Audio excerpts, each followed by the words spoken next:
ملا تقدیر سے حاجت روا فاروق اعظم سا۔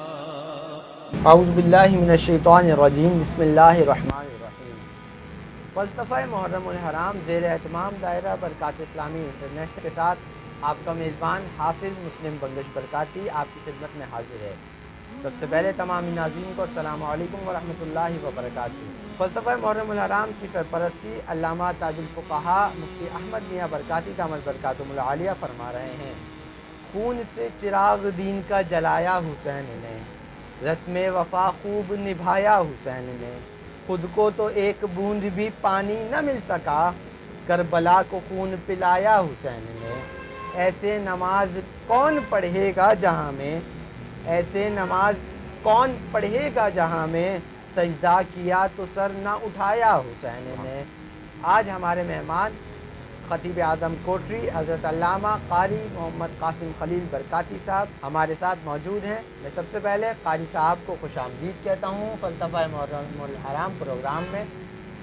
السلام علیکم ورحمۃ اللہ وبرکاتہ۔ وعلیکم السلام ورحمۃ اللہ وبرکاتہ۔ سب سے پہلے قاری صاحب آپ کا بے حد مشکور و ممنون ہوں کہ آپ نے قیمتی وقت میں سے ہمارے لیے ٹائم نکالا۔ مزاج بخیر ہے؟ الحمدللہ علی کل حال۔ تو حضرت ہم اپنے پروگرام کا آغاز کرتے ہیں۔ ہمارا آج کا پروگرام سیرت سیدنا عمر فاروق رضی اللہ تعالی عنہ کے حوالے سے ہے۔ تو سب سے پہلے میں سوال کروں گا کہ حضرت سیدنا عمر فاروق رضی اللہ تعالی عنہ کی پیدائش کب ہوئی؟ الحمدللہ الذی ہدانا الی صراط الہدایۃ عن الاسلام ومن علینا اذ بعث فینا خیر الانام والصلاة والسلام علی سید الانبیاء والمرسلین اما بعد فاعوذ باللہ من الشیطان الرجیم بسم اللہ الرحمن الرحیم۔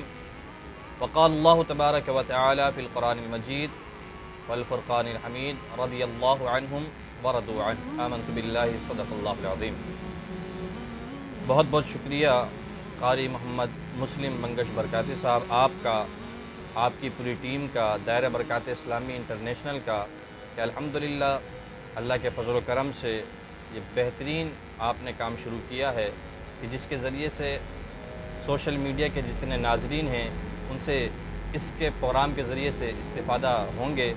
اللہ تبارک و تعالی آپ تمام کی کابشوں کو اپنی بارگاہ میں قبول منظور فرمائے۔ آپ نے سوال پوچھا کہ حضور سیدنا فاروق اعظم رضی اللہ تعالیٰ عنہ کی ولادت باسعادت کب ہوئی؟ تو یہاں پر میں عرض کرتا چلوں کہ اللہ کریم نے قرآن مجید فرقان حمید میں جملہ صحابہ کرام علیہم رضوان کے لیے فرمایا رضی اللہ عنہم ورضوا عنہ، کہ اللہ ان سے راضی ہے اور اللہ سے وہ راضی ہیں۔ اور اس کے علاوہ جملہ صحابہ کے لیے اللہ رب العزت نے فرمایا وَكُلًّا وَعَدَ اللَّهُ الْحُسْنَى، اللہ تبارک و تعالیٰ نے تمام صحابہ اکرام علیہم الرضوان سے جنت کا وعدہ لے لیا ہے۔ فاروق اعظم رضی اللہ تعالیٰ عنہ کی ذات بابرکات وہ عظیم ہستی ہیں کہ جن کے بارے میں اللہ نے فرمایا محمد الرسول اللہ والذین معہ اشداء علی الکفار۔ فرماتے ہیں مفسرین اکرام کہ اشداء علی الکفار سے مراد یہاں پر حضور سیدنا فاروق اعظم رضی اللہ تعالیٰ عنہ کی ذات بابرکات ہے۔ آپ کی ولادت باسعادت عام الفیل کے 13 سال بعد مکۃ المکرمہ میں ہوئی۔ سبحان اللہ، بہت خوبصورت انداز میں آپ نے ارشاد فرمایا۔ اور دوسرا سوال حضرت عمر فاروق رضی اللہ تعالی عنہ نے اسلام کب قبول کیا؟ حضور سیدنا فاروق اعظم رضی اللہ تعالی عنہ کے اگر ہم اسلام لانے کے بارے میں پڑھتے ہیں تو ہمیں یہ نظر آتا ہے کہ حضور سیدنا فاروق اعظم رضی اللہ تعالی عنہ سے قبل 39 لوگ ایمان سے منور ہو چکے تھے، اور آپ سے قبل حضور سیدنا امیر حمزہ رضی اللہ تعالیٰ عنہ نے اسلام قبول کیا۔ اور یہاں پر یہ بات بھی عرض کرتا چلوں کہ حضرت عمر بن خطاب رضی اللہ تعالیٰ عنہ کے اسلام لانے کے لیے سرکار علیہ الصلوۃ والسلام نے دعا فرمائی ہے۔ ہر شخص اسلام کے اندر داخل ہوا تو دعوت نبوت کے ذریعے سے داخل ہوا۔ حضور نے اسلام پیش کیا تو اسلام قبول کیا، لیکن فاروق اعظم رضی اللہ تعالیٰ عنہ کی ذات بابرکات وہ عظیم ہستی ہیں کہ جن کے اسلام لانے کے لیے میرے اور آپ کے آقا نے دعا فرمائی ہے۔ اور کیا دعا تھی؟ دعا کے الفاظ یہ تھے اللہم اعز الاسلام بعمر بن الخطاب و عمر بن ہشام، اے مولا اسلام کو عزت عطا فرما عمر بن خطاب کے ذریعے سے یا عمر بن ہشام کے ذریعے سے۔ اور یہاں پر عرض کرتا چلوں، ایک اور روایت میں آتا ہے کہ سرکار علیہ الصلوۃ والسلام نے خاص طور پر حضرت عمر بن خطاب رضی اللہ تعالیٰ عنہ کے اسلام لانے کی دعا فرمائی۔ وہ الفاظ یہ تھے اللہم اعز الاسلام بعمر بن الخطاب خاصتاً، اے مولا خاص طور پر حضرت عمر بن خطاب رضی اللہ تعالیٰ عنہ کو اسلام عطا فرما اور ان کے ذریعے سے اسلام کو عزت عطا فرما۔ اب یہاں پر جب سرکار علیہ الصلوۃ والسلام آپ کے حق میں دعا فرما رہے ہوں تو میرے آقا کی دعا وہ ہے کہ جب سرکار دعا کے لیے ہاتھ اٹھاتے ہیں تو میرا رب ان ہاتھوں کو خالی نہیں لوٹاتا، میرا رب ان دعاؤں کو قبول فرما لیتا ہے۔ تو حضور سیدنا فاروق اعظم رضی اللہ تعالیٰ عنہ 40ویں صحابی تھے کہ جنہوں نے اسلام قبول کیا، اور جہاں سرکار علیہ الصلوۃ والسلام اپنے صحابہ کے ساتھ زید بن ارقم کے تھے وہاں پر، اور وہاں پر دعائیں ہو رہی تھی، حضرت سیدنا فاروق اعظم رضی اللہ تعالیٰ عنہ اپنی ہمشیرہ سے پوچھتے ہیں کہ سرکار کہاں پر ہیں، تو آپ بھیجتی ہیں وہاں پر۔ جب دیکھتے ہیں کہ حضرت عمر بن خطاب رضی اللہ تعالیٰ عنہ تشریف لا رہے ہیں، اور آپ نے المختصر یہ کہ آپ تشریف لائے، آپ نے آ کر اسلام قبول کیا، اور جس وقت آپ نے اسلام قبول کیا نعرہ تکبیر سے پورا عرب و عجم گونج چکا تھا۔ اللہ اکبر۔ میں اپنے ناظرین کو ایک بار پھر بتاتا چلوں کہ فلسفہ محرم الحرام زیر اہتمام دائرہ برکات اسلامی انٹرنیشنل، جس کی سرپرستی تاج الفقہا حضرت علامہ مفتی احمد میاں برکاتی دامت برکاتہم العالیہ فرما رہے ہیں۔ میں آئیے چلتے ہیں اپنے اگلے سوال کی طرف۔ حضرت عمر فاروق رضی اللہ تعالی عنہ کا مقام و مرتبہ کیا ہے؟ اللہ اکبر، حضرت کیا سوال پوچھا آپ نے ماشاءاللہ، کہ حضور سیدنا فاروق اعظم رضی اللہ تعالیٰ عنہ کا مقام اور مرتبہ کوئی کیا بیان کر سکتا ہے، کہ جن کے بارے میں سرکار دو عالم صلی اللہ تعالیٰ علیہ وآلہ وسلم نے فرمایا کہ آسمان پر جتنے ستارے ہیں اتنی نیکیاں حضرت سیدنا فاروق اعظم رضی اللہ تعالیٰ عنہ کے پاس ہیں، تو جن کی اتنی نیکیاں ہوں تو ان کی شان اور عظمت کو کیا بیان کر سکتا ہے۔ میں کہنا چاہتا ہوں کہ مفسرین، مجتہدین، مقررین، مناظرین اول سے لے کر آخرین تک سارے جمع ہو جائیں تب بھی مل کر فاروق اعظم رضی اللہ تعالیٰ عنہ کے مقام و مرتبے کو بیان نہیں کر سکتے ہیں۔ ہم دیکھتے ہیں کہ حضور سیدنا فاروق اعظم رضی اللہ تعالیٰ عنہ کی زبان مبارک سے کلمات نکلتے ہیں تو وہ قرآن کی آیت بن جاتی ہے، اور حضور علیہ الصلوۃ والسلام نے آپ کے بارے میں ارشاد فرمایا ان اللہ جعل الحق علی لسانہ عمر وقلبہ، کہ حضرت سیدنا فاروق اعظم رضی اللہ تعالیٰ عنہ کی زبان پر اللہ نے حق کو جاری فرما دیا ہے۔ آپ سیدنا فاروق اعظم رضی اللہ تعالیٰ عنہ کا مقام اور مرتبے کا اندازہ اس بات سے بھی لگا سکتے ہیں کہ آپ رضی اللہ تعالیٰ عنہ کے رائے کے مطابق اللہ رب العزت نے 20 آیت مبارکہ نازل فرمائی ہیں۔ امام جلال الدین سیوطی رحمۃ اللہ تعالیٰ علیہ نے الاتقان میں لکھا ہے کہ حضور سیدنا فاروق اعظم رضی اللہ تعالیٰ عنہ کے رائے کے مطابق اللہ نے 20 آیت مبارکہ نازل فرمائی ہیں۔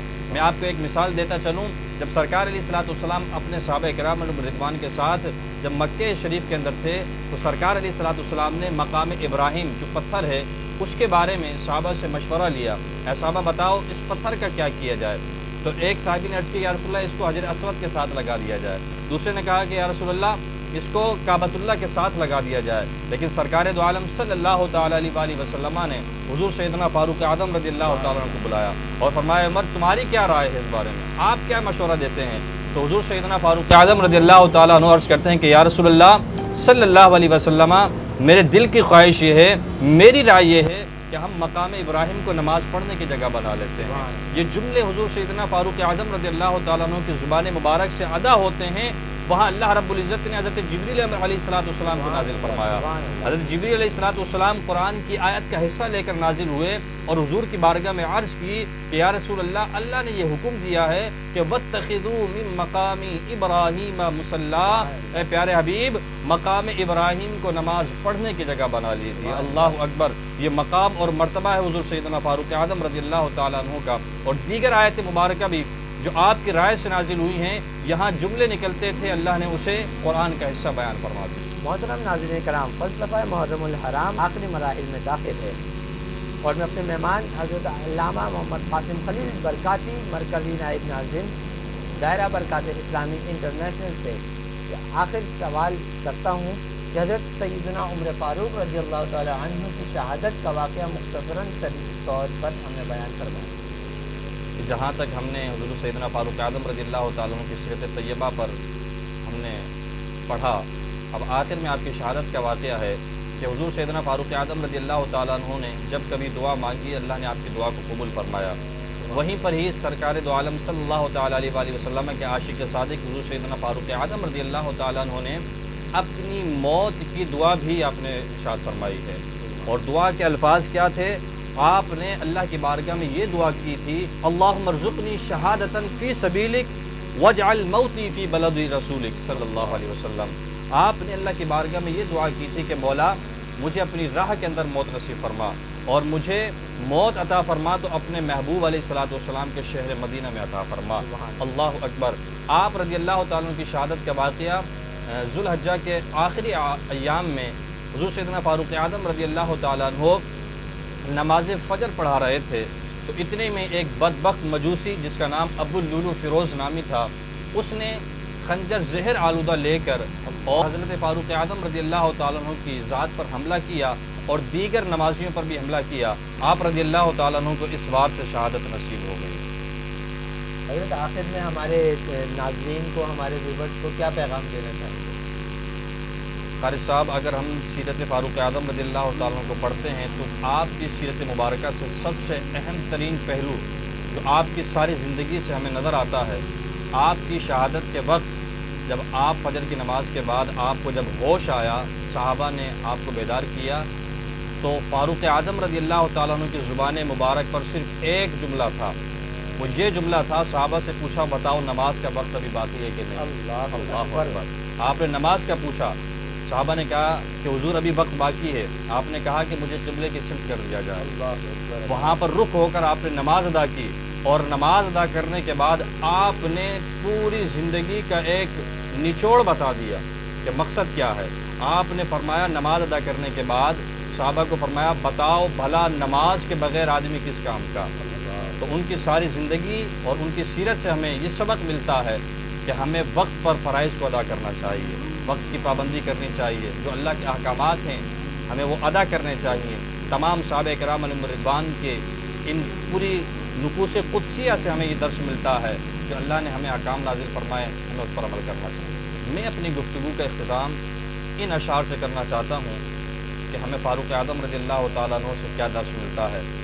یہ ہے کہ ثنا جاری رہے لب پر صدا فاروق اعظم کی، ثنا جاری رہے لب پر صدا فاروق اعظم کی، بڑی عزت مراد مصطفیٰ فاروق اعظم کی، کئی آیات جن کی منشا سے حق نے اتاری ہیں، کئی آیات جن کی منشا سے حق نے اتاری ہیں، ہوا ثابت کہ سنتا ہے خدا فاروق اعظم کی۔